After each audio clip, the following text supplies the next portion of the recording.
हाय, मी नीलम. भाग दुसरा, पालेभाज्या. आपण पहिल्या भागामध्ये थोड्याफार भाज्या बघितल्या. आता ह्या भागामध्ये पुढील भाज्या बघूया. तर आता पुढची आहे चाकवत. चाकवत ही पालेभाजी देशभर सर्वत्र सदा सर्वदा मिळते. पालेभाज्यात आयुर्वेद संहिताकार जीवनती श्रेष्ठ मानतात. पण ही वनस्पती संदिग्ध व वादग्रस्त आहे. व्यवहार पाहता चाकवताला श्रेष्ठत्व द्यावे. ज्वर, अग्निमांद्य किंवा दीर्घकाळच्या तापामुळे तोंडाला चव नसणे, कावीळ, छातीत जळजळ अशा नाना तक्रारीत ही भाजी वापरावी. शक्यतो किमान मसालेदार पदार्थांबरोबर ही पातळ पालेभाजी तयार करावी. व्यक्तीनुरूप व प्रकृतीप्रमाणे लसूण, आले, जिरे, धने, हिंग, ताक, सैंधव, मिरी, तूप, खडीसाखर, गूळ हे पदार्थ अणुपान म्हणून वापरावे. आंबट नसलेल्या ताकातील चाकवताची पालेभाजी हा उत्तम पदार्थ होय. शक्यतो पालेभाज्यांचे ज्यूस पिऊ नयेत. आता पुढची भाजी आहे चुका. 12ही महिने मिळणारी चुक्याची भाजी जास्त करून श्राद्धाकरिता अळूच्या भाजीबरोबरच वापरली जाते. नावाप्रमाणे चुक्याची चव आंबट आहे. पाने छोटी व त्याचे देठ पातळ भाजी करता वापरतात. चुका उष्ण, पाचक व वातानुलोमन करणारा आहे. त्याचबरोबर त्याच्या संग्राहक गुणामुळे शुक्रसिद्ध तेलाची पट्टी, योनिभ्रंश, अंग बाहेर येणे याकरता वापरली जाते. पचायला कठीण असणाऱ्या पदार्थाबरोबर चुक्याची पाने वापरावी. आता पुढची भाजी आहे तांदूळजा.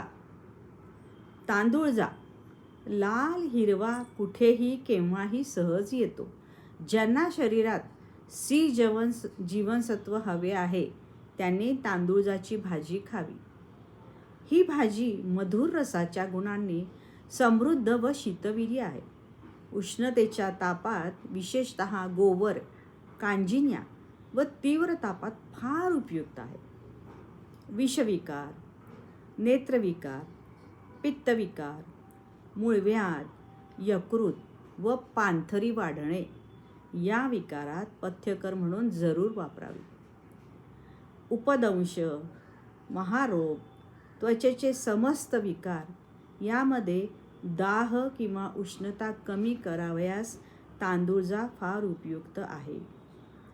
नाजूक प्रकृतीच्या व्यक्तीकरिता म्हणजे बाळंतीण, गरोदर स्त्रिया यांच्यासाठी तांदूळजा वरदान आहे. डोळ्याच्या विकारात आग होणे, कंड सुटणे, पाणी येणे, डोळे चिकटणे या तक्रारीत तांदूळजाची भाजी खावी. डोळे तेजस्वी होतात. जुनाट मलावरोध विकारात आतड्यांना चिकटून राहिलेला मळ सुट्टा व्हायला तांदूळजाची भाजी उपयुक्त आहे.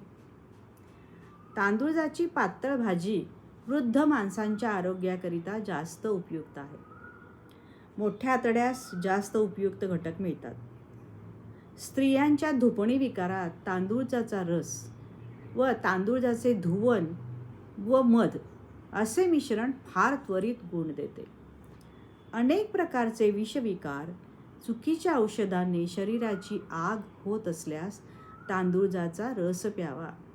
लघवी स्वच्छ होऊन शरीर निषेध होते. उंदीर, विंचू, पारा व इतर धातूंच्या विषारात याचा रस प्यावा. शरीराला आवश्यक सर्व घटक तांदूळजा भाजीत आहेत. पालक सगळ्यांची बऱ्यापैकी आवडीची भाजी. पालक ही अतिशय आरोग्यदायी पालेभाजी आहे. कोवळा पालक औषधी गुणांचा आहे. पालक शिजवताना पाणी थोडेच घ्यावे. पालक भाजीत लोह व काही प्रमाणात नैसर्गिक ताम्र असल्याने पांडू विकारावर अत्यंत उपयुक्त आहे. त्याचबरोबर हाडे बळकट करणारे क्षार पालक भाजीत आहेत. त्याकरिता हाडे ठिसूळ झाली असल्यास पालक भाजी खावी.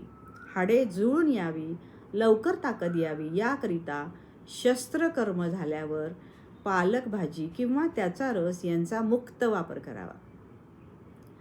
पालकाच्या हिरव्या पानात जीवनशक्ती आहे. कृश मुलांना अवश्य द्यावी.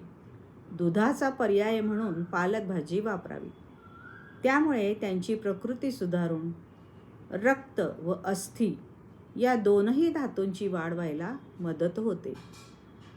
पालक भाजीमुळे पोटात होणारा मुरडा थांबतो. वारंवार जुलाब होत असल्यास थांबतात. मात्र पालक भाजी स्वच्छ धुवून घ्यावयास हवी. फुफ्फुसातील दूषित वायू हटविण्यास उपयोगी आहे. काहींच्या मते पालकाच्या भाजीमुळे मूतखडा विरघळून जातो. आणि शेवटची भाजी आहे पुनर्नवा. पुनर्नवा, घेटोळी, वसू या नावानं ओळखली जाणारी भाजी दर पावसाळ्यात नव्याने येते. याची पालेभाजी कावीळ, उदर, जलोदर, पोट मोठे होणे, लिव्हर, सिरियासिस, पांढरी वाढणे या विकारात फार उपयुक्त आहे.